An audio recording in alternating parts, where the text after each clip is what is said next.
All right, so remember to hit go on our recording there. Good morning, folks. Again, we had one or two join us there while I was looking at my other screen. And let me mark attendance real fast before I forget.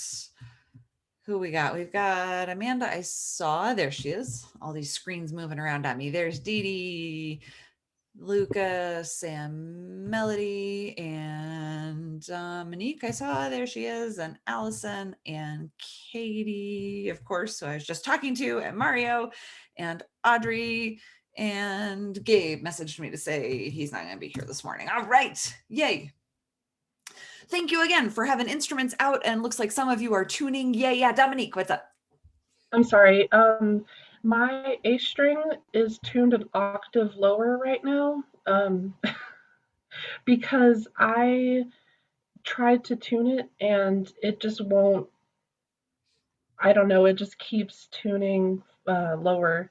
And can I talk to you after class about visiting you in your office and having you tune it because I don't want to break it like I did last time.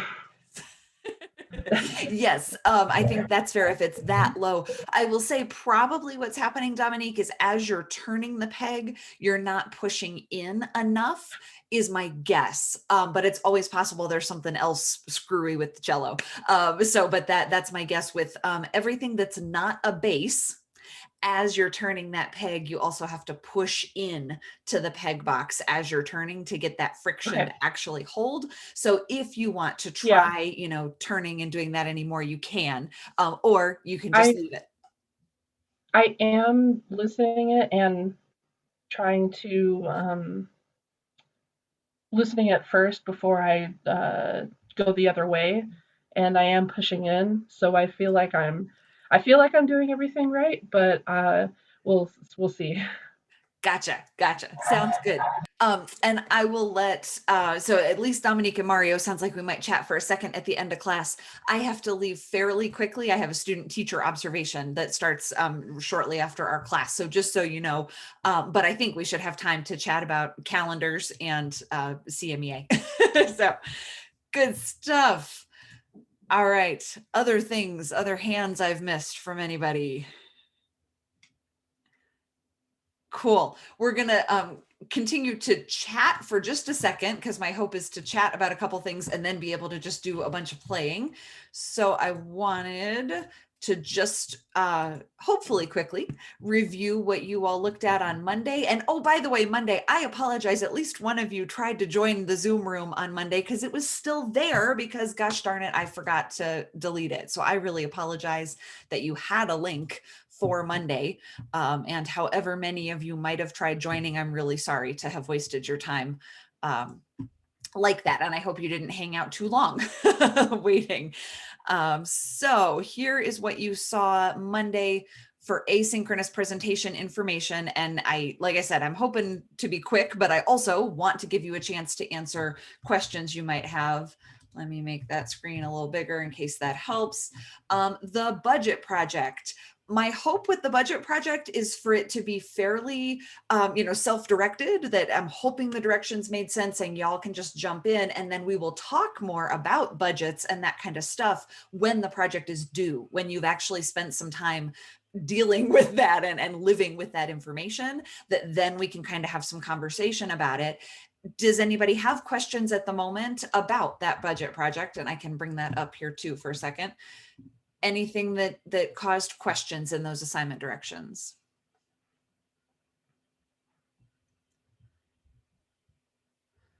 Not so far.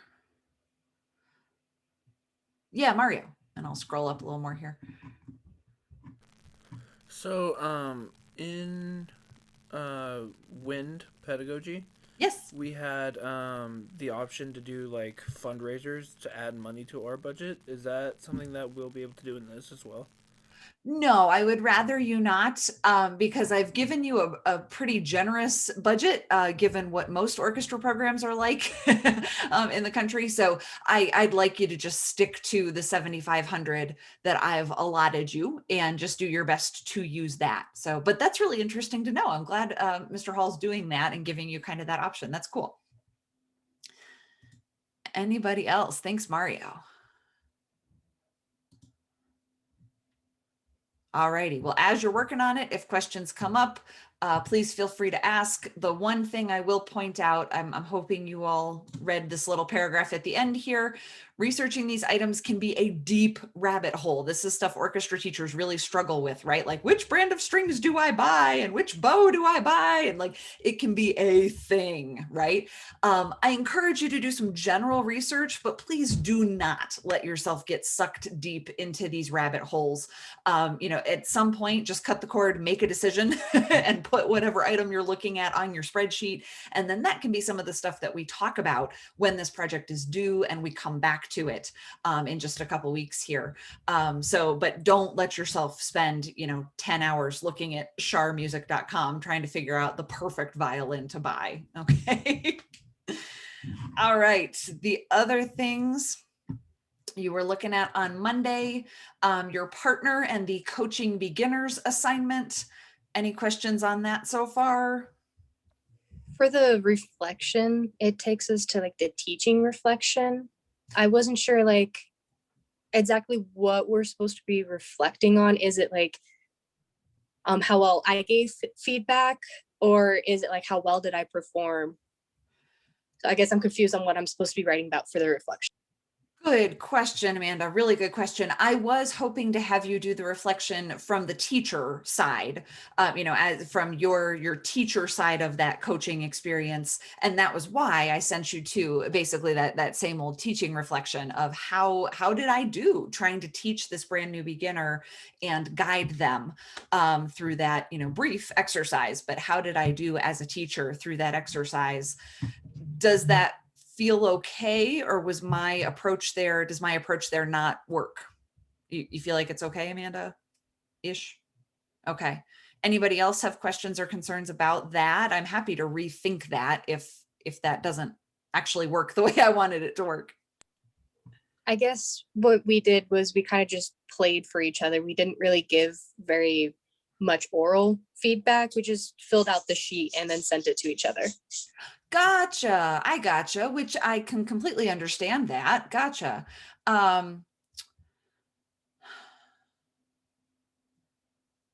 Okay. Yeah. I've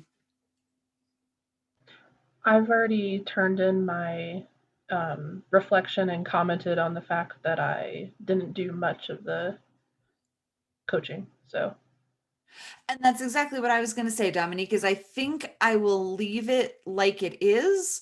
But if you just write an honest reflection, if you just say, honestly, this is how we approached the lesson, and then maybe comment a little bit on some of the feedback that you wrote, what did you write on the feedback form, and some of the things that you observed in your, teacher lens, through your teacher lens, what did you observe?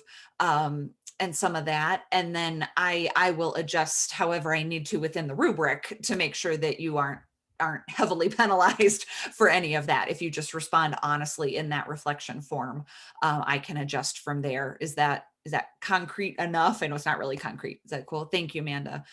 Anybody else? Yeah, Audrey, go for it. Yeah, Audrey, then Dee Dee. Sorry, Dee Dee, I think I saw her first. Yeah, so I was kind of having the same problem. I just, like, for the reflection, I feel like I don't have like 2 pages worth of things to write about because I was coaching Dee Dee and she's really good. And she's awesome. Gotcha. So I feel like it's hard because it's supposed to be for beginners, but we're all like more advanced. So I just don't really know what to write about. Gotcha. And it is 1 to 2 pages. So maybe that's, really simplistic semantics, but it doesn't have to be a full 2 pages that you fill up.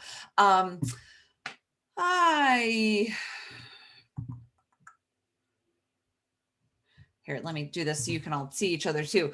You can tell I'm torn here, right? I want to get you to reflect on that experience and just any opportunity when you've been coaching or teaching or leading, in that way, and particularly because most of you are not string folks. wanting to force you to take a second to reflect on, how did I do? Did I know what I was talking about? Did I know what to look for? Or are there things I really need to go back and study? Maybe I barely looked at their left hand or barely paid attention to their body posture, right? And so forcing you to kind of think back through some of that stuff. But I appreciate that that particular reflection form might not be the best way to do that, might not have made the most sense for this different type of teaching. And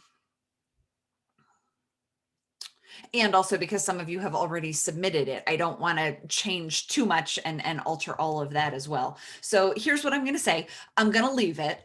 The assignment and everything else and the rubric and everything just the way that it is.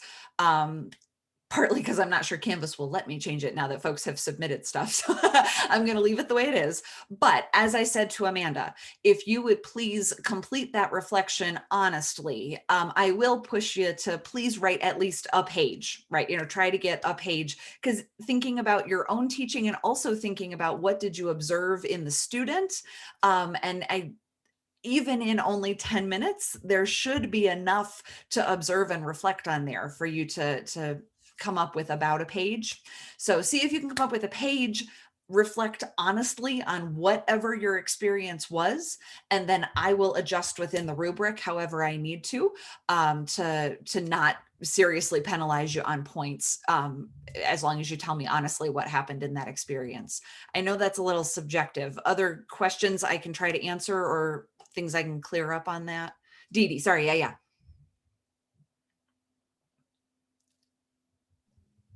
Firstly, I'd like to say I did get one of these. I think I saw Katie had one too, I think, right? Yes, yay! No, I've had it for like a year. I just never use it. So, and then secondly, I just wanted to make sure that it's okay since Allison, Audrey, and I were in a group of 3. What we did was we kind of rotated. So I gave feedback to Allison, and then Allison gave feedback to Audrey, and Audrey gave feedback to me. So if we were when we do the review or the feedback form or whatever, if we each only do it for one person, that's okay, right? Totally fine. Okay, thanks. Yep. Yeah, thank you for asking. And sorry, I didn't kind of clarify that for you 3, but that's perfect. That's a great solution you came up with. Thank you. Good. Other things related to the coaching beginners. Excellent. All right. If you have not done that yet with your partner, if you guys can make some time this week to do that, please do. And then the other thing for Monday was doing some practicing and then submitting another little playing quiz via Flipgrid on staccato and being able to play staccato. Which most simplistic, right, is it's basically détaché, the way that I taught you from day 1 in string tech with that little bit of space, just more space, right? Just even more space between those notes. So making sure you've got that nice break between your notes, just like staccato would sound on any other instrument, just forcing you to actually demonstrate it on this instrument. And I default to up here, right? I'm sorry, folks, almost all of you are like this right now, not up on your shoulder. All right. Any other questions at the moment on assignments of stuff that are going on?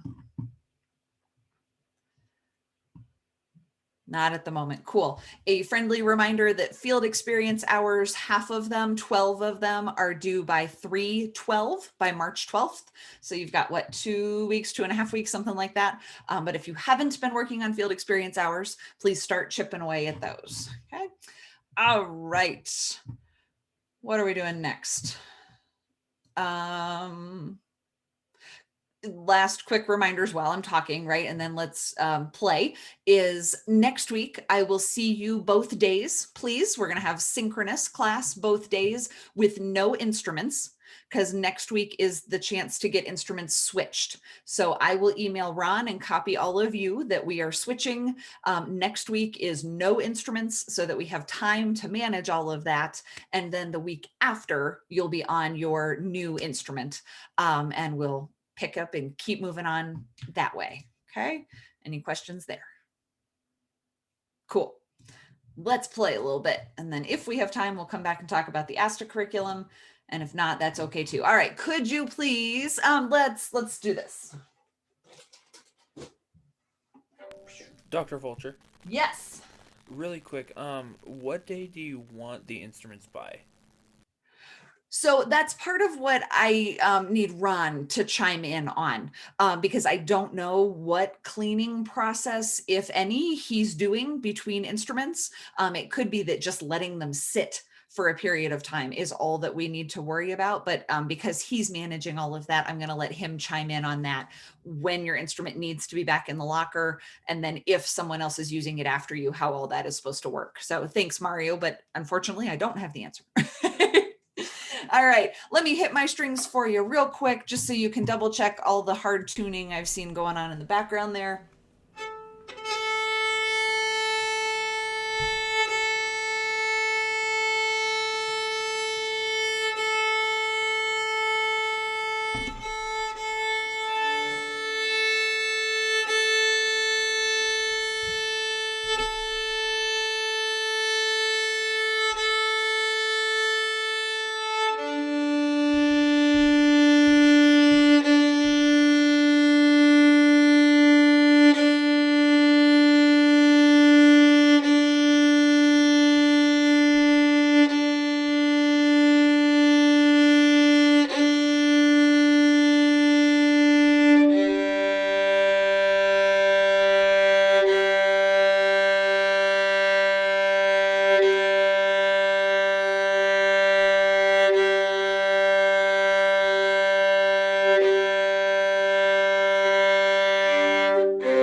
And that's a C, right? That's a C.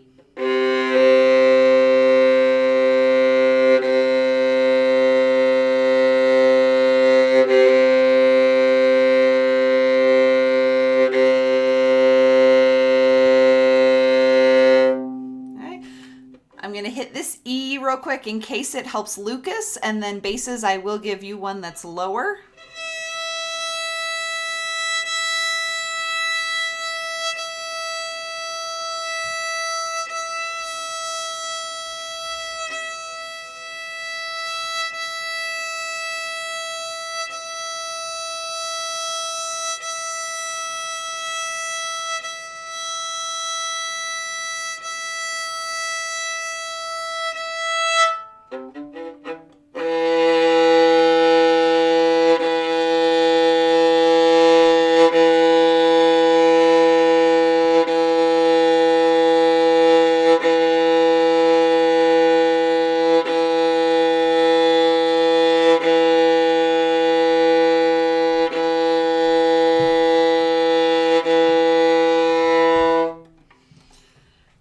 All right, anybody need repeats of a note? Could I get C again? Yes, except you don't have a C string. So I don't know if you need C again necessarily, Amanda. Okay, never mind then. Anybody else? Cool. Please, please think about that octave stuff when if you're teaching and if you're leading an orchestra. If the only E you ever give a beginning bass player is that, their E string ain't ever going to be in tune, folks. Okay, you've got to give them a note that's closer to the octave that they actually need to be tuning to. So keep that consideration in mind if you're playing pitches for your students. What octave are you in and what octave are they in? Okay, let's run through Twinkle. Let's do Twinkle, and then I'll have you pull up something in Smart Music. But let's try to get you warmed up, and also just let me stare at you for a second here, not to be creepy about it, as you're playing Twinkle. Here we go. I'll give you a little intro, and then you can come in.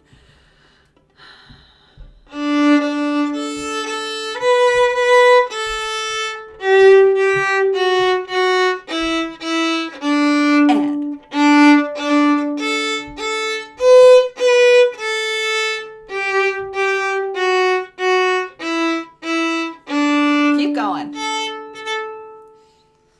Dun, dun, dun.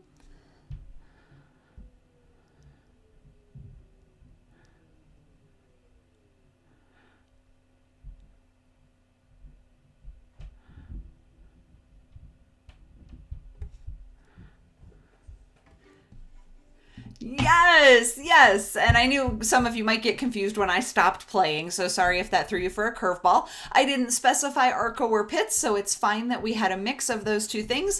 All my cellos and basses, can you bring your left arm and hand up? Like you're gonna play there, your left arm and hand up. Good. Now can you flap that chicken wing a little bit? Just flap that left arm up and down. Okay, good. And now try to let it settle just slightly higher than is comfortable, right? And I should bring mine more up here, right? So my hand's by my face like you. Okay, slightly higher than is comfortable with that arm. And then as you play, it will relax a little bit. Your shoulder will probably drop and relax a little bit, and that's fine. But some of you are very relaxed at the moment, and that arm is kind of coming down. And remember, as you do that, it impacts all of your fingers, right? It squishes your fingers together. Eventually, when you're wanting to shift, basses not that far away, right?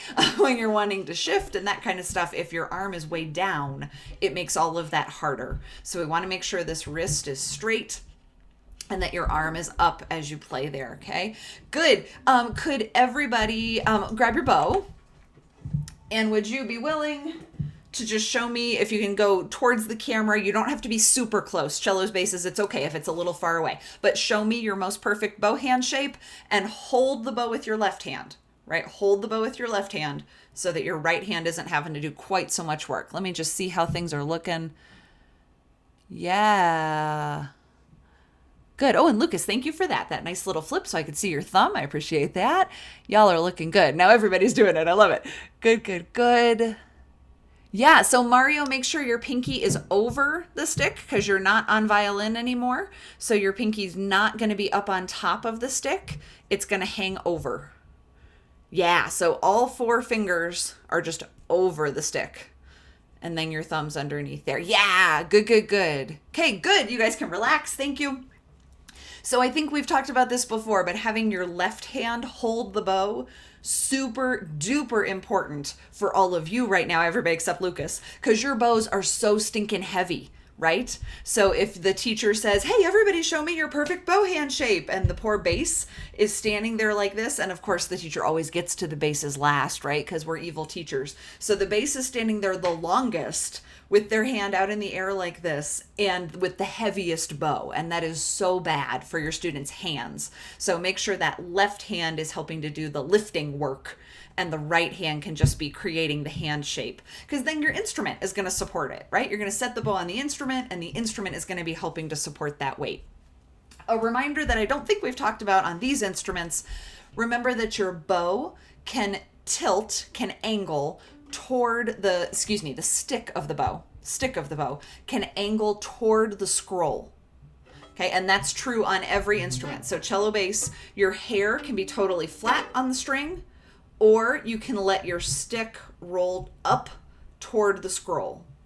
And that, for some folks, that's more comfortable and might give you a more consistent tone. If the stick is rolling toward the bridge, then your thumb is doing weird things and that's bad.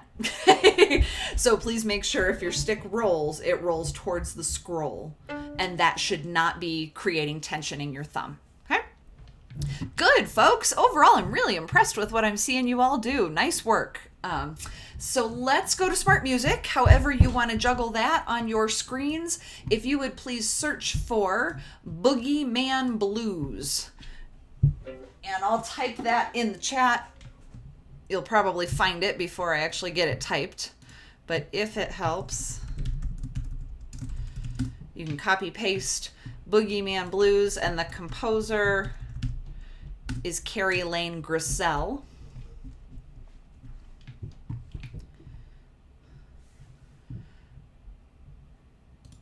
Okay, and while you're searching, I'll just play the opening of it in the background here. Is this an assignment, like assigned to us? It is not, sorry. That might have made it easier to find. I'm sorry for that. I have not assigned it. Okay, thanks. Thanks for asking.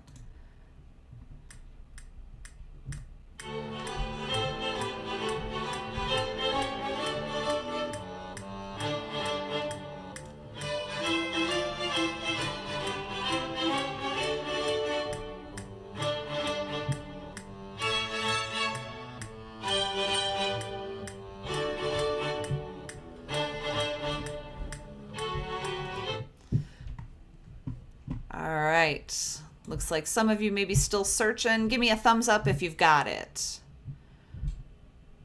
All right, most of us. Couple still searching. Oh, cool. All right, anybody not have it? Let me ask that. Looks like Audrey's maybe still searching. Cool. But we're almost all there. Okay, so Boogeyman Blues. Our goal on this, and violins, I guess we only got Lucas. Violin. Lucas, if you'll pull up the first violin part, please. Okay, and then everybody else, of course, on cello or bass, whatever is appropriate for you. Okay, basses, you'll notice that yours is pizzicato, and let's do that. Okay, so let's do it, Pitts. You can set your bows down. And your goal is measure 1 through 12. So we'll stop at 13. Okay, we'll stop at 13. I think let's slow it down a little bit from the default that it has. How about we try...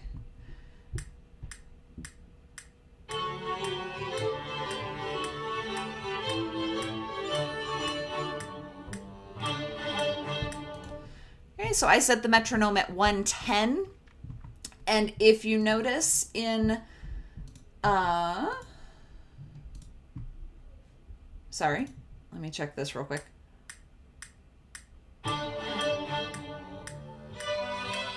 Okay, so if you want to set the metronome at 110, and if you notice in the top right corner, you should have swing options. If you want to put it on standard swing up there, or you might not need that on at all, but the standard swing is kind of the feel we're going for. So your goal is next 2 to 3 minutes. Practice measures 1 through 12. If you have questions, unmute or stick them in the chat and I will help, because I know there are some notes in there we haven't really done yet on this instrument.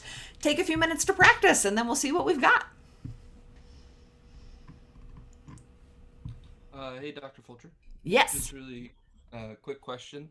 For when I'm on the C sharp, or the C going to the C sharp, will I just slide these 2 fingers down to... So yes, so your C natural is your 2 really close to 1, Yeah. right? And then C sharp is 2 closer to Just slide 3, it down. right? Okay. Yes. So you're just going to move that 2 back and forth. It's either going to be really close to first finger or it's going to be up closer to third finger. Yeah. Cool. Good question. Yep. Just Also, trying to if remember. Sorry. You're good. Manda, what's up? if you click on the notes, there's 2 options. It's like got 2 filled in circles and 2 not filled in circles, and then like a sound bar. That first one with the circles is fingerings, and the other one is like a drone that tells you like the sound of the pitch, if that helps anybody. Yeah, thank you for that, Amanda. I meant to give that reminder too, and obviously I forgot. So thank you for doing it, that you've got that fingering chart built in. Awesome.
And Dr. Fulcher, you said the first 4 measures?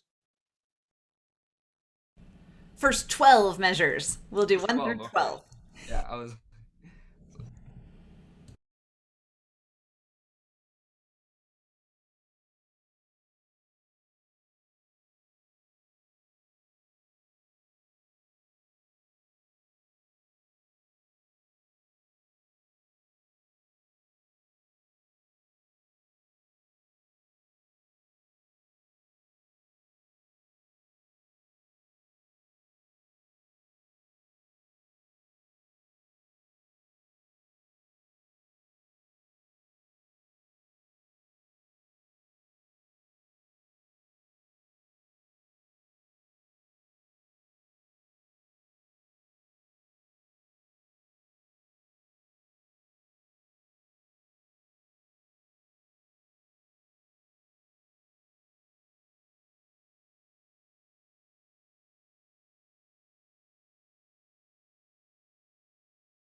All right. Keep asking questions if you've got them. If there's stuff in there you're not sure how to play, please ask, please ask. In just a minute, I'll give you another minute or so to practice, but in just a minute, I'm putting in the chat the measures that you're going to play. So we're going to start by going through the bases. Katie, Melody, Amanda, and Dee Dee, each playing 3 measures. Then we'll work our way through everybody else. So we'll go Lucas, Allison, Mario, Audrey, and Dominique, also each playing 3 measures at a time. Okay, so if you want to peek in the chat, confirm which measures are you're responsible for, and then spend an extra second practicing those 3 measures. Okay, holler if you've got questions.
Looks like most of us are feeling ready.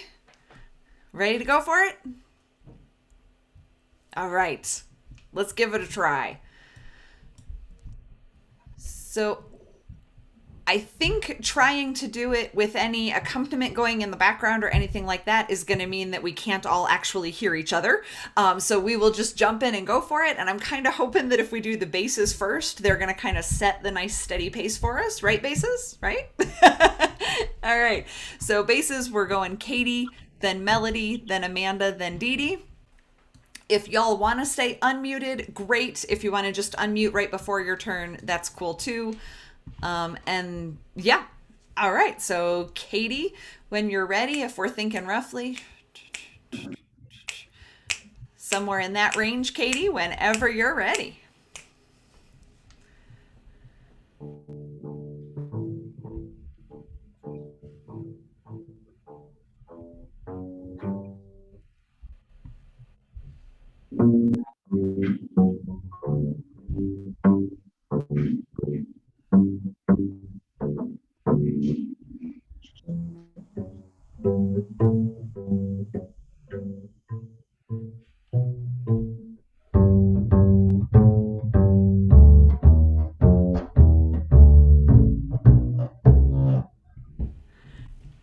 Yeah. Yay. I should have had you put a D on the end there.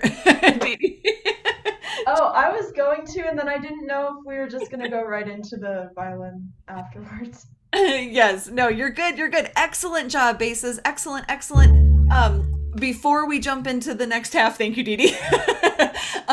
I will add just the same comment from earlier, basses. Keep an eye on that left arm, and some of it might be camera angles, right? I appreciate that too. Some of it might just be that I can't see everything, but it looks to me like some of your left arms are sagging and some of your left thumbs are maybe creeping around the neck a little bit. So make sure that thumb is also staying on the back, and being consistent with that hand shape will of course make your intonation more consistent. Okay, nice job. But from what I can hear over Zoom, y'all are getting a pretty good tone. You're getting good sound out of those big basses, which is awesome.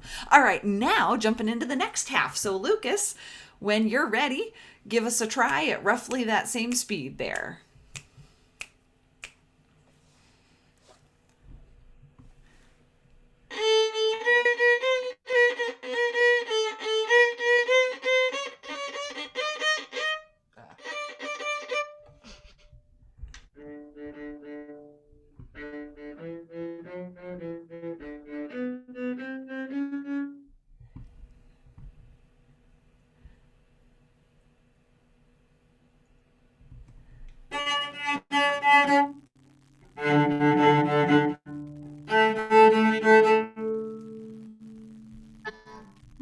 I'm sorry.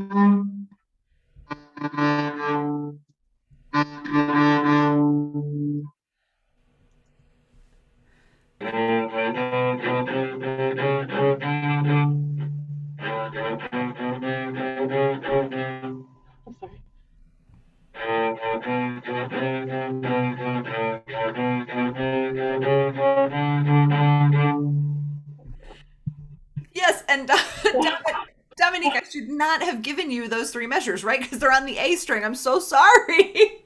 That's okay. It took me a second. I was like, wait a minute, what string is she on? What's happening? And then I remembered. So I'm sorry. Nice job, cellos and violin. Good, good, good. Reminder, and this might be true for our basses too. I just didn't see you playing with the bow that time, right? Many of you look to me like you're kind of lifting off between notes. So make sure.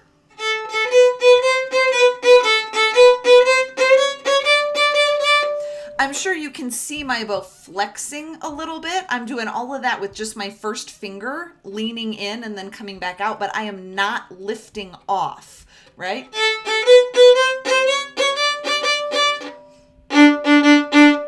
So particularly with beginning players, but honestly it's true for lots of levels, keeping the bow on the string and in the string as much as possible is really, really important, because every time you lift off, you have to worry about landing, right? You have to worry about coming back down.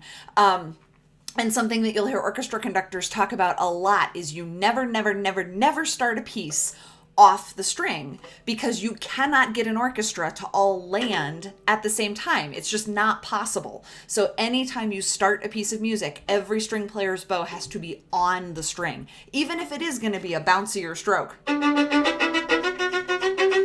Even if it's ultimately going to be bouncy, it starts on the string and then the bouncing happens, because otherwise they'll never hit that downbeat together. So just something I think I'm seeing via Zoom here. Make sure you've got as much weight into the string as possible, even if you lighten between the notes. Right, my bow never came off as I was playing. I lightened a little bit, but it never came off, okay? Good. Questions? This is, our last day on this instrument, fast and furious as time goes. And the focus of StringPed is not, to make you the most fantastical professional players ever, right? I wish, but we just don't have that time. Before you have to deal with another instrument, are there any questions you want to ask about this one, or technique or posture related things you're still challenged by on this particular instrument while you've got the chance? Yeah, sorry, Katie. So I did actually have a question about one of my smart music tunes. In the gavotte, it has a slur between B and C sharp, but I have to shift. So how do you do that? Good question. You lighten both hands as you're going. So if I'm slurring,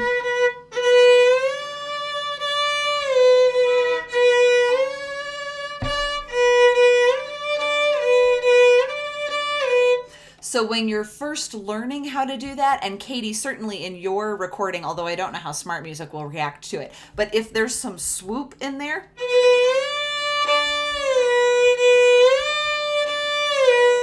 I'm totally fine with that, because you're doing the right motion. And that's also how I start teaching shifting, is we want to hear that we slide into and land on that note. So I'm fine with a little bit of swoop, even if smart music isn't.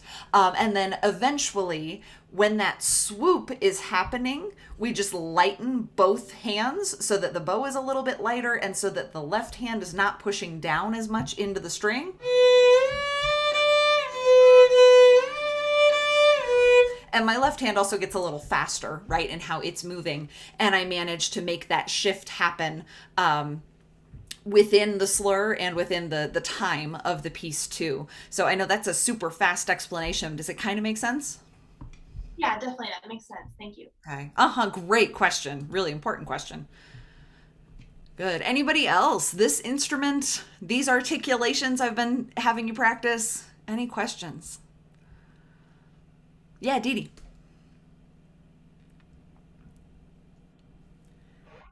Will we talk about German bow hold, or is there ever like a German bow that like we can try it on? Because I know we all have French bows. Yes, great question. We will talk more about German bow and I will show you some German bow stuff. Unfortunately, I have one German bow that is an old bow somebody left behind at one point that I commandeered. But I don't have enough bows to kind of let you all mess around with them and not a good enough bow for you to actually play with, I would say. But we will talk about it more. And, yeah. I'll say part of the reason why you're all on French bows and why many orchestra teachers across the country use French is because it's so similar to all the other bows, right? So especially if you're not a string player, it's easier to teach the French bow hold, and it's the same as the cello bow hold. So it's easier to just have to think about those two that are the same than having to learn a bow hold that is completely different. So that's part of why I lean towards the French when so many of our students are not string players. But we will definitely talk about it because you might come across them in your career for sure. Good question. Yeah, I also know that a lot of like bass players that I've talked to prefer German bow, and I was just wondering what you think about that. Like the French, because it's all the same, makes sense. But like if a student is shorter or taller, like would a different bow make it easier for them to reach the strings? That's a great question, and I should ask Nick Rakuber. I've never heard a correlation with height, but that doesn't mean it doesn't exist. I just haven't heard that before. Of a certain height makes a difference for them in which bow they use. Some students will find one bow easier than the other or easier to navigate than the other. Just like for upper string players, some folks do more wrist vibrato and some folks do more arm vibrato, which I just am not good at all. There we go. Do more arm vibrato, and it's kind of body dependent which one works best for you. I've heard similar corollaries within bass bows. The most important thing is that you don't switch back and forth. So if a student is playing German in their private lessons, do not make them play French when they come to your class, right? Like they should bring their German bow with them and they should play German. Don't make them switch back and forth because they are different hand shapes that require different nuances. So you need the student to be consistent with what they're practicing and what they're getting used to. But my understanding, not being a bass player, but my understanding from all the folks I've talked with, as long as they consistently practice one, it doesn't really matter which one. You can be good and make all the same sounds with either one. Okay. Good questions, Dee Dee. Good. Thanks. Anybody else questions on this instrument at this moment? Cool. Well, I will stop us there for today. You'll see an email from me and Ron, and hopefully we'll get some clarity for y'all on how returning instruments is happening.